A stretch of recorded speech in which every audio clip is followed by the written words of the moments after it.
কি অবস্থা সবার? সবাই কেমন আছেন? আজকে আমি আমার পাখিটাকে নিয়ে চলে যাচ্ছি ভিসা বানাতে। আমাদের ভিসা ডেট অলরেডি শেষ হয়ে গেছে। আমি আসার ১ সপ্তাহ পরেই শেষ হয়ে গেছে। সো আজকে আমরা বের হয়ে যাচ্ছি ভিসা বানানোর জন্য ফিঙ্গারপ্রিন্ট দিতে অ্যান্ড পাশাপাশি ফটোশুট করতে। একটু সাজগোজ তো করে যেতেই হবে যেহেতু একটা ছবি তোলার ব্যাপার আছে। যদি সুন্দর না আসে এনআইডি কার্ডের মতো আসে তাহলে কি ভালো লাগে বলুন তো? আচ্ছা বাই দ্য ওয়ে সো এখন আমরা রওনা হলাম। আমরা গাড়ির জন্য ওয়েট করছিলাম। এখন গাড়ি চলে এসেছে। সো আমরা আজকে চলে যাচ্ছি ফ্রিজন আলেকজান্দ্রিয়া গেটে। তো ওখানেই কিন্তু আমাদের মিনি ভিসাটা হবে। আর আমার হাসব্যান্ড এখানে দাঁড়িয়ে ওয়েট করছিল আমার জন্য আর আমার ছোট পাখির জন্য। এই জোনটা কিন্তু খুবই রেস্ট্রিক্টেড। এখানে কোনো রকমের ভিডিওগ্রাফি করতে দেয় না। আমি যতটুকু সম্ভব পেরেছি আপনাদেরকে দেখানোর জন্য কিছু শর্ট ভিডিও করে নেওয়ার চেষ্টা করেছি। সো এই তো এটা হচ্ছে মেইন গেটটা। আসলে মিশরের সব জায়গায় গেটগুলো দেখলেই আপনি একদম ফিদা হয়ে যাবেন। এত সুন্দর করে ওরা ডেকোরেট করে রেখেছে। এটা আসলে দেখলে প্রাণ জুড়িয়ে যায়। এরকম ভাবে রেখেছে কিছু জায়গা। তো এই তো ফাইনালি আমরা চলে এসেছি ভিসা বানানোর গেটে। এই পথটুকু আসতে আসলে আমার অনেক কষ্ট হয়েছে।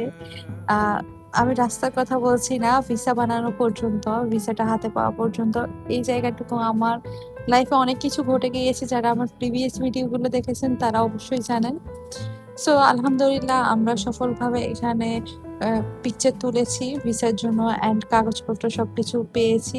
আমরা এখানে ওয়েট করছিলাম রিসিটের জন্য আর রিসিটটা পেয়ে গেছি আলহামদুলিল্লাহ। সো এখন আমরা চলে যাচ্ছি বাইরের দিকে। এখানে এত সুন্দর চারপাশে গাড়ি যেগুলো দেখলে আসলে মনটা ফিদা হয়ে যায়।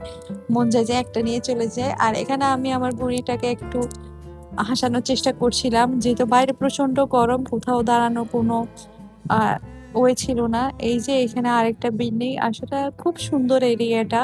আর এত বিশাল এরিয়া যে আপনি হেঁটে যেতে গেটের বাইরে যেতে আপনি ক্লান্ত হয়ে যাবেন। এত সুন্দর করে, খুব সুন্দর করে চারপাশে বাগান দিয়ে সাজানো। সামনে একটা মাঠ আছে, আমরা ওই মাঠের দিকে যাচ্ছিলাম। এই তো এখানে একটা আমরা ফুল ছিঁড়ে নিলাম। এখানে অনেকগুলো ফুল পড়ে থাকে। তারপরেও কিন্তু কেউ দেখে না। আর এখানে আমরা দুষ্টামি করছিলাম। মাশাআল্লাহ বাবা-মা একটু খুনসুটি করেছে। আপনারা কিন্তু কেউ মাশাআল্লাহ বলতে ভুলবেন না। এখানে আমার বুড়িটা অনেক খুশি। ও কিন্তু একটু সাজুগুজু করতে পছন্দ করে মাশাআল্লাহ। আর বারবার ওর বাবার দিকে তাকিয়ে দেখছিল। বাবা যেহেতু সানগ্লাস পড়েছে ওরও সানগ্লাস দরকার। এই তো এটা হচ্ছে মেইন গেট যেটা দিয়ে আমরা এন্ট্রি করেছিলাম। এখন এটা দিয়ে বের হয়ে যাব। আমি আসলে আড়াল থেকে একটু ভিডিও নেওয়ার চেষ্টা করছিলাম। আর সবটা আপনাদেরকে দেখানোর চেষ্টা করছিলাম। সো এখন এই তো যে মাঠের কথা বলেছিলাম, এখানে কিন্তু আগে বাঙালিরা ক্রিকেট খেলতো, ফুটবল খেলতো। এখন খেলে না কারণ অনেকের ভিসা না থাকার কারণে অনেক প্রবলেম ফেস করে অনেক সময়। তো এখানে আমার বুড়িটা আমার হাত ধরে একটু হাঁটছিল। তারপরে কিছুক্ষণ পরে গিয়ে বাবার হাত ধরে হাঁটছিল। সো এই তো আমরা ওয়েদার স্ক্রিন চলে এসেছি। এখন আমরা যাব ফ্রেশ জুস খেতে। আর এখানে দেখতে পাচ্ছেন খুব সুন্দর তাজা মাছ। সাথে কিন্তু বিড়াল পাহারা দিচ্ছে। পাহারা দিচ্ছে না খাওয়ার জন্য বসে আছে সেটা বলতে পারি না। তো বাই দা ওয়ে এখানে কিন্তু ফ্রেশ জুস নিচ্ছি। আমরা এখন নিব আখের জুস। একদম ওরা আমাদের সামনে ইনটেক আখ ঢুকিয়ে মেশিনে তারপরে নিচে থেকে রসটা নেয় পাতিলে সংগ্রহ করছে আর আমরা দাঁড়িয়ে দেখছি ওরা কিন্তু আমরা অর্ডার করার পরে কিন্তু রসটা বের করে। এই তো একেবারে ফ্রেশ। আর এটার প্রাইস পড়েছে বাংলা টাকায় 25 টাকা, মানে 10 পাউন্ড এখানে ইজিপ্টে। সো এখানে আমি চেষ্টা করছিলাম আমার মেয়েটাকে খাওয়ানোর জন্য, ও কিন্তু কিছুই খায় না। এই যে কামড় দিয়ে ধরে রেখেছে, কোনোভাবেই খাচ্ছে না। ওর অভ্যাসই আসলে এটা। আমার পিচ্চিটা কখনো কিছু মুখে দেয় না। বাসায় যেরকম বাইরে গেলেও ওরকম। ওকে কি বলবো? আল্লাহ!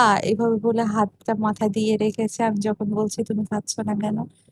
এই তো আমাদের ফ্রেশ জুস খাওয়া শেষ। আর এই দোকানটার জুস সবসময় আমার ভালো লাগে একদম সো তরতাজা। আজকের ভিডিওটা এই পর্যন্তই। এখন আমরা বাসায় চলে যাচ্ছি।